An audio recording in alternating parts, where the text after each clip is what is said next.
Watengenezaji wa mchezo aina ya GTA 6 leo hii walimiminika katika ofisi mama za Rockstar Games ambazo zilikuwa zikiitwa Take-Two Interactive, wakipinga vikali hatua za hivi karibuni zilizochukuliwa na kampuni hiyo ya kuwafukuza kazi wafanyakazi kadhaa.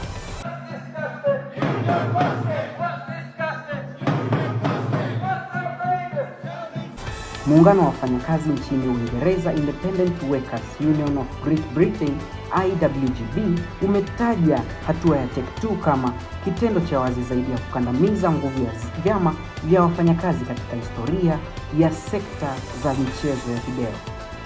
Endelea kuwa nasi M24 kwa habari zinazojiri kila punde katika kila kona ya dunia.